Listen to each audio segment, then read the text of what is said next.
Teori David Ricardo.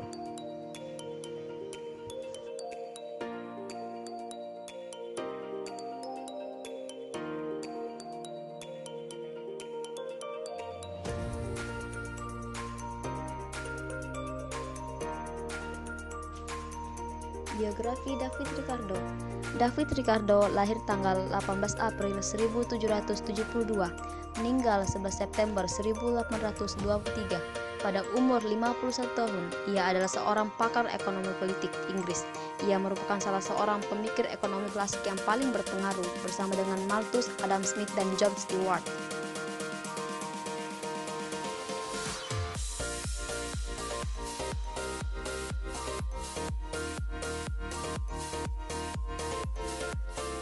Ricardo memulai karir profesionalnya sebagai seorang pialan yang spekulan pasar keuangan. Ia berhasil mengumpulkan kekayaan pribadi yang cukup besar. Sebagian besar berasal dari bidang spekulasi pasar keuangan. Setelah pensiun, ia memperoleh kursi di Britania Raya. Ia duduk di parlemen selama 4 tahun menjelang kematiannya.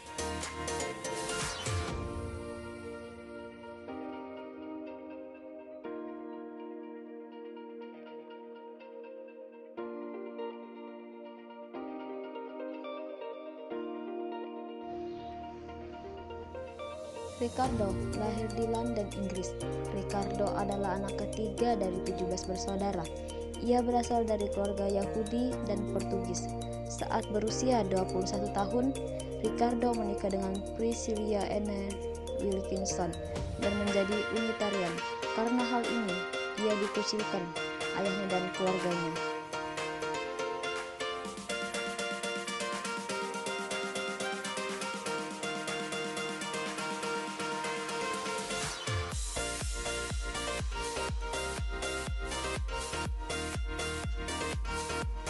Karya-karya David Ricardo: The High Priest of Leon, A Proof of the Depreciation of the Banknotes, Principles of Political Economy and Taxation.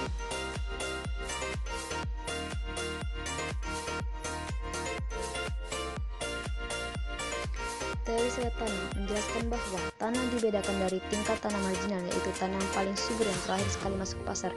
Teori upah alami menjelaskan bahwa nilai suatu barang harus sama dengan biaya-biaya yang dialaminya.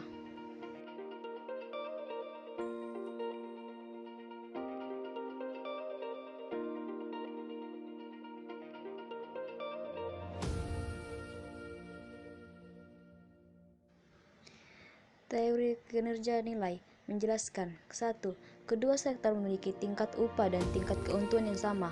2. Modal yang digunakan dalam memproduksi terdiri dari upah saja. Ketiga, periode produksi memiliki jangka yang sama untuk semua barang. Dari keuntungan komparatif, Ricardo menyatakan sebuah negara harus memutuskan kegiatan perekonomiannya pada industri-industri yang menjadi keunggulan dan paling komparatif secara internasional serta melakukan kegiatan perdagangan.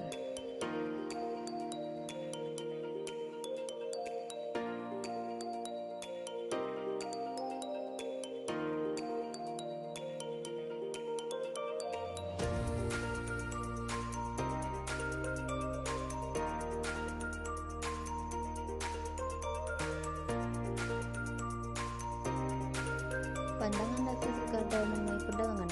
Hukum keunggulan komparatif memperlihatkan bahwa kedua negara memperoleh keuntungan dengan masing-masing melakukan spesialisasi dalam produksi dan mengekspor komoditi. Ia memiliki keunggulan.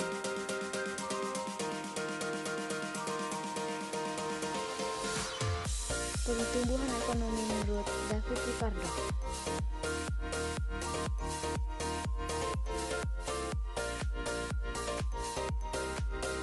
1.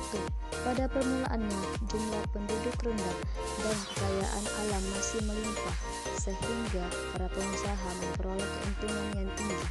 2. Pada tahap kedua, karena jumlah tenaga dipekerjakan bertambah, maka upah akan naik, dan dikarenakan upah tersebut akan mendorong pertambahan penduduk.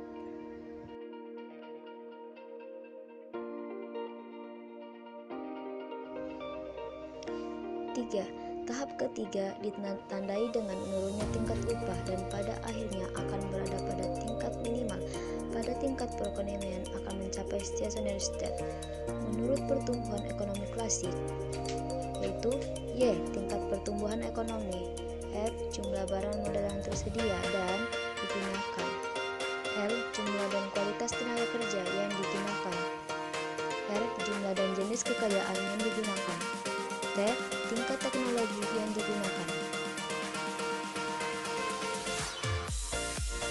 Pada awalnya, jumlah penduduk sangat rendah dan kekayaan alam masih melimpah.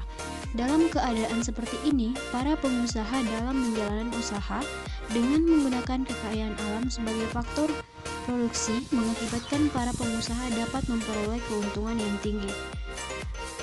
Teori tersebut memunculkan beberapa asumsi, yaitu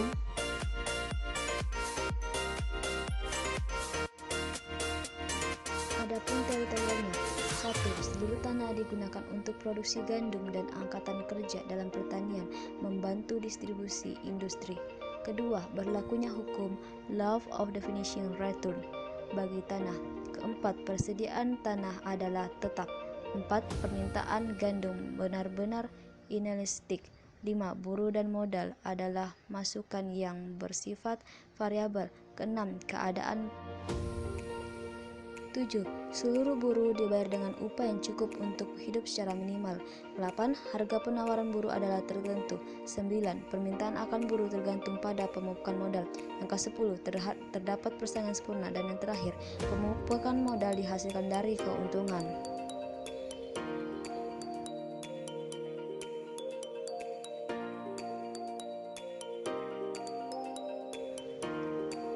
Yang dimaksud dengan teori ini oleh Ricardo dijelaskan bahwa setiap kelompok masyarakat atau negara sebaiknya menghasilkan produk-produk yang dihasilkan lebih efisien. Selanjutnya, kelebihan produksi atas kebutuhan dapat diperdagangkan.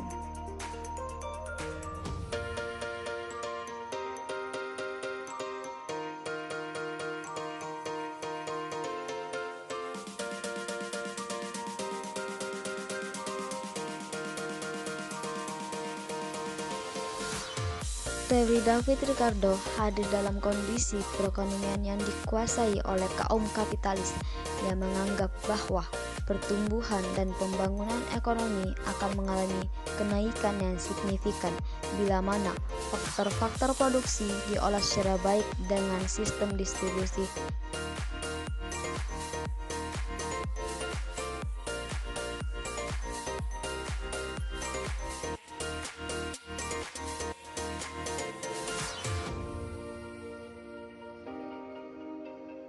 Sebaliknya, Malaysia mampu dalam memproduksi timah secara efisien dan dengan biaya yang murah, tetapi tidak mampu memproduksi kopi secara efisien dan murah. Dengan demikian, Indonesia memiliki keunggulan komparatif dalam memproduksi kopi dan Malaysia memiliki keunggulan komparatif dalam memproduksi.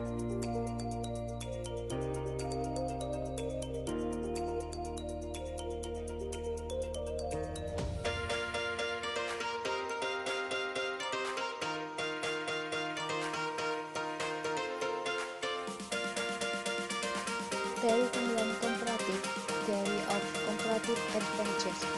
Teori keunggulan komparatif merupakan salah satu teori yang paling terkenal dari beberapa teori yang dikemukakan oleh David Ricardo. Menurutnya, perdagangan internasional terjadi bila ada perbedaan keunggulan komparatif antar negara. Ia berpendapat bahwa keunggulan komparatif akan tercapai jika suatu negara mampu memproduksi barang dan jasa lebih banyak dengan biaya yang lebih murah daripada negara lainnya.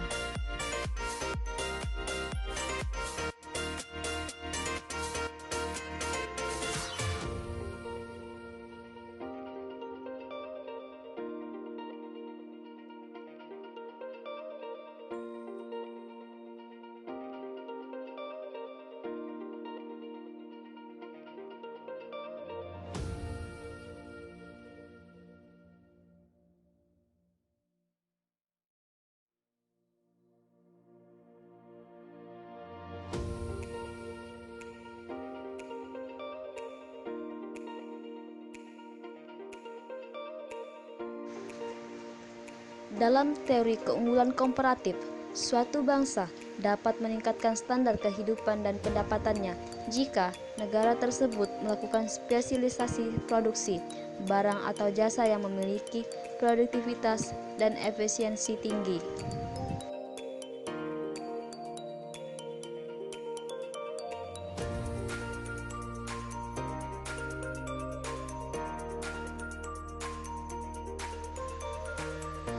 Teori perdagangan internasional diketengahkan David Ricardo pada tahun 1772 sampai 1823 yang mulai dengan anggapan bahwa lalu lintas hanya antara dua negara yang di antara mereka tidak ada tembok pabean serta kedua negara tersebut hanya beredar uang emas.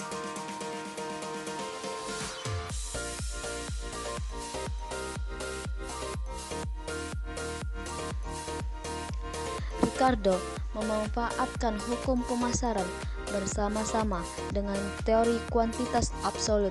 Akan tetapi, apabila dilakukan perdagangan tetap akan menguntungkan bagi kedua negara yang melakukan perdagangan.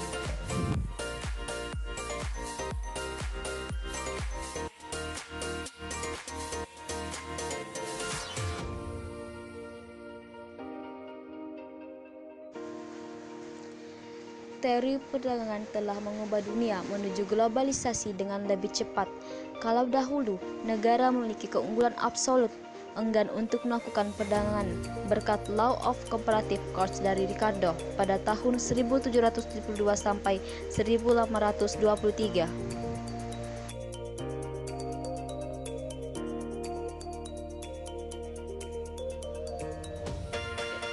Perbedaan kualitas tenaga kerja. Ia menyadari bahwa tidak semua tenaga kerja sama kualitasnya. Pekerja terampil pasti bisa menghasilkan lebih banyak dalam 1 jam kerja daripada keterampilan rendah.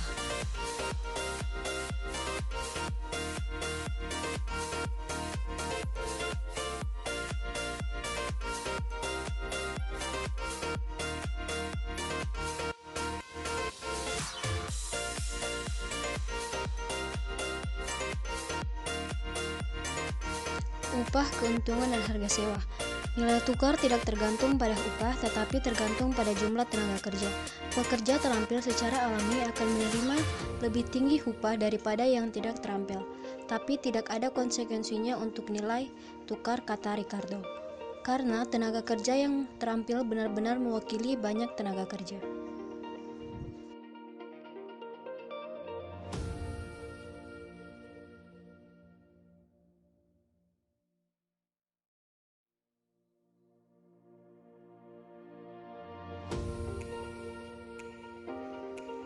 Pernyataan uang. Ilustrasinya, jika jumlah uang beredar bertambah, maka harga-harga akan naik, dan sebaliknya. Jika jumlah uang yang beredar berkurang, maka harga barang cenderung turun, dengan asumsi bahwa uang hanya berfungsi sebagai alat atau media pertukaran.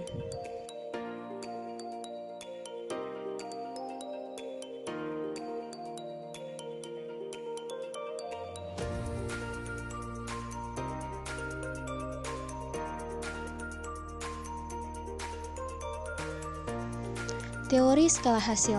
Skala hasil akan menjadi jika kita menambah terus-menerus salah satu unit output dalam jumlah yang sama, sedangkan input yang lainnya tetap.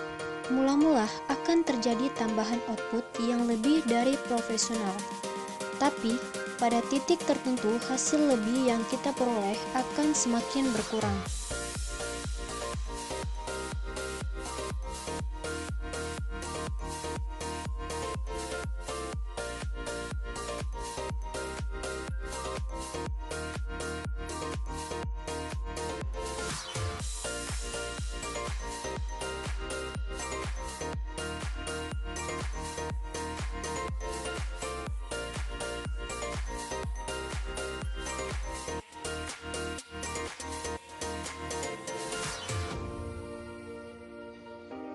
David Ricardo membagi masyarakat dalam 3 golongan, yaitu Pertama, masyarakat pengusaha atau kapitalis adalah golongan yang memimpin produksi dan memegang peranan yang penting karena mereka selalu mencari keuntungan dan menginvestasikan kembali pendapatannya dalam bentuk akumulasi kapital yang mengakibatkan naiknya pendapatan nasional.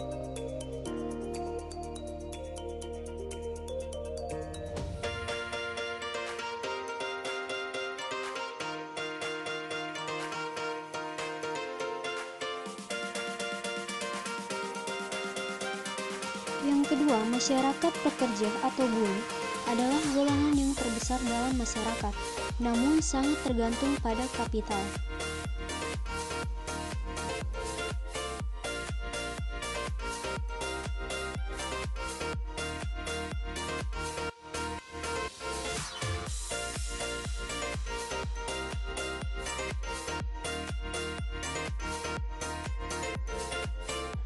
Ketiga, tuan tanah atau bangsawan adalah golongan yang memikirkan sewa saja dari golongan kapital atau areal tanah yang disewakan.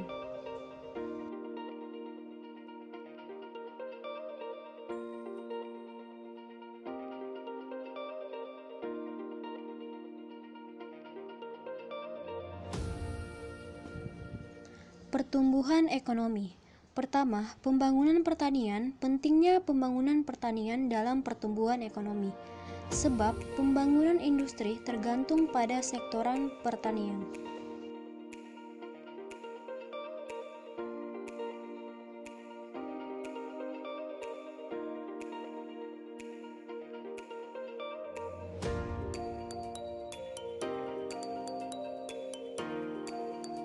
Kedua, tingkat keuntungan. Peningkatan tingkat keuntungan dalam pembangunan ekonomi sebab pemupukan modal tergantung pada kenaikan tingkat keuntungan.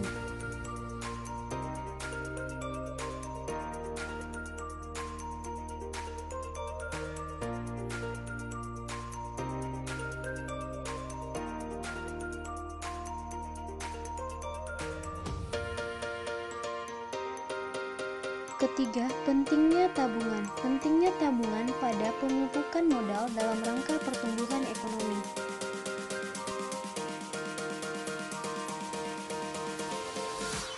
Keempat, perdagangan luar negeri. Perdagangan luar negeri sebagai sarana memperbaiki keadaan perekonomian. Sebab perdagangan luar negeri akan membawa pemanfaatan sumber daya secara maksimum dan meningkatkan pendapatan.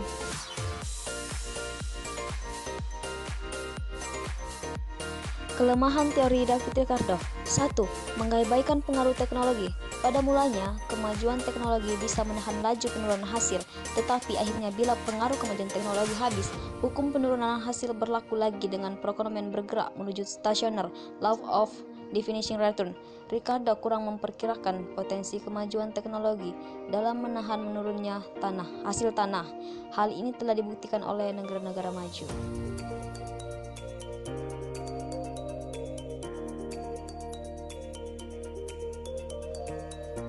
2. Pengertian yang salah tentang keadaan stasioner. Pandangan Ricardo tentang mencapai keadaan stasioner secara otomatis tidak beralasan, sebab tidak ada perkembangan yang mencapai keadaan stasioner dengan peningkatan penghasilan, produksi meningkat, dan pemupukan modal diperoleh. 3. Pengertian yang salah tentang penduduk. Menurut Ricardo, jumlah uang yang dibayarkan tidak dapat bertambah, tidak terbukti, upah tidak naik menuju tingkat upah minimal, tolak terjadi peningkatan upah terus berlanjut dalam bentuk upah uang, dan dengan jumlah populasi menurun semakin meningkat. 4. Kebijakan pasar bebas yang tidak dapat diterapkan. Menurut Ricardo, kebijakan pasar bebas tidak dapat diterapkan jika ada campur tangan dari pemerintah, karena dapat diterapkan secara otomatis melalui kompetisi yang sempurna. Yang kelima, mengabaikan faktor-faktor kelembagaan. Salah satu kelemahan yang paling utama dari teori Ricardo adalah yang menolak peran kelembagaan, sementara faktor kelembagaan sangat penting bagi pembangunan ekonomi dan tidak dapat diabaikan.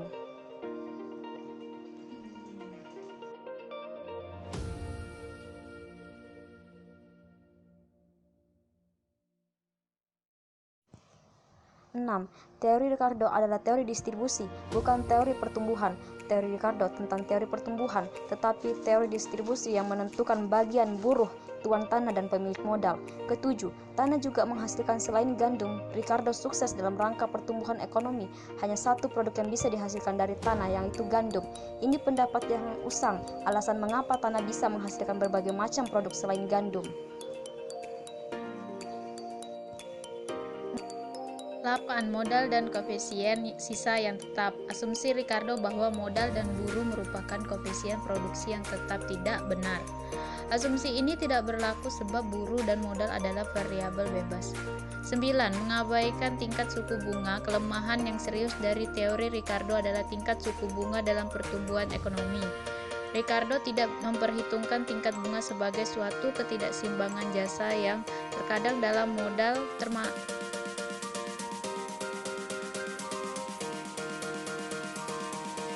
peranan negara terhadap teori Ricardian. Negara dalam mendukung ini hanya mempertimbangkan pendapat dalam melindungi hak atas kekayaan dan menciptakan lingkungan yang mendukung kelancaran pekerjaan pasar.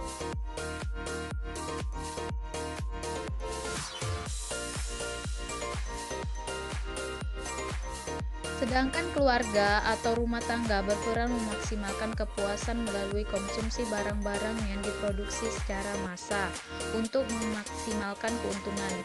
Selain itu, keluarga juga menghasilkan input abstrak disebut tenaga.